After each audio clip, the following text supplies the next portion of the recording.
warahmatullahi wabarakatuh.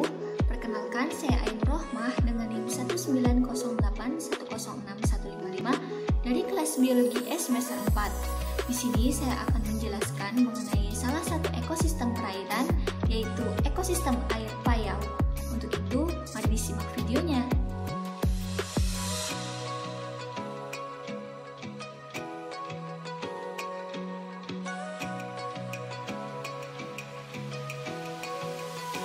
Ekosistem adalah suatu sistem di alam yang dimana di dalamnya terjadi hubungan timbal balik antara organisme dengan organisme yang lainnya, serta kondisi lingkungannya.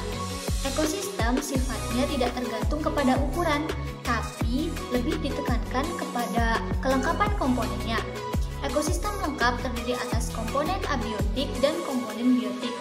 Berdasarkan sistem energinya, ekosistem dibedakan menjadi ekosistem tertutup dan ekosistem terbuka.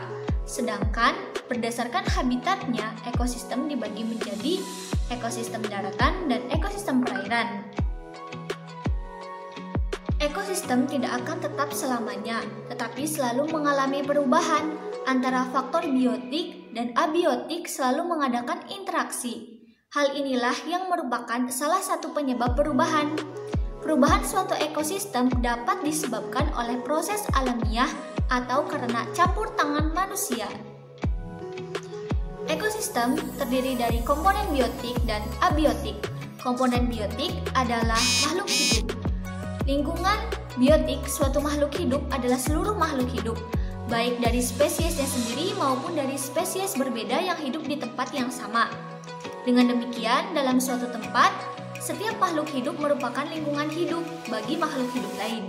Komponen-komponen biotik terdiri dari berbagai jenis mikroorganisme, jamur, ganggang, lumut, tumbuhan paku, tumbuhan tingkat tinggi, invertebrata, dan vertebrata, serta juga manusia. Ekosistem perairan dibagi menjadi 3 macam, yaitu ada ekosistem perairan tawar, ekosistem perairan payau, dan ekosistem perairan laut. Perbedaan utama antara air tawar, air payau, dan air laut adalah terletak pada kandungan garamnya. Air tawar mengandung garam yang rendah sekali di bawah 0,5 gram per liter sehingga rasanya tetap tawar, tidak berasa. Sedangkan air payau yang terbuat dari campuran air tawar dan air laut memiliki rasa yang berbeda-beda karena kandungan garamnya yang tidak sama, yaitu sekitar 0,5 sampai 30 gram per liter. Dan terakhir, air laut merupakan air yang menyimpan lebih dari 30 sampai 35 gram per liter sehingga cita rasanya pun menjadi asin sekali. Perairan payau adalah suatu badan air setengah tertutup yang berhubungan langsung dengan laut terbuka. Dipengaruhi oleh gerakan pasang surut, di mana air laut bercampur dengan air tawar dari buangan air daratan. Perairan terbuka yang memiliki arus serta masih terpengaruh oleh proses-proses yang terjadi di darat. Ekosistem perairan payau memiliki salinitas yang berbeda di antara salinitas air laut dan salinitas air tawar dan tidak mantap.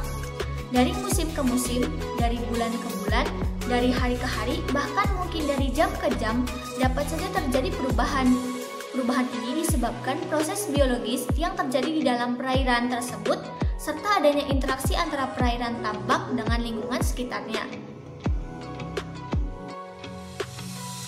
Upaya-upaya yang dapat dilakukan untuk memperbaiki dan melestarikan ekosistem perairan payau dan ekosistem mangrove yang ada di sekitar perairan payau tersebut antara lain adalah penanaman kembali mangrove, peningkatan motivasi dan kesadaran masyarakat untuk menjaga dan memanfaatkan perairan payau secara bertanggung jawab, izin usaha dan lainnya hendaknya memperhatikan aspek konservasi, peningkatan pengetahuan dan penerapan kearifan lokal mengenai konservasi perairan payau, kemudian penegakan hukum, serta perbaikan ekosistem wilayah pesisir, khususnya perairan payau secara terpadu dan berbasis masyarakat.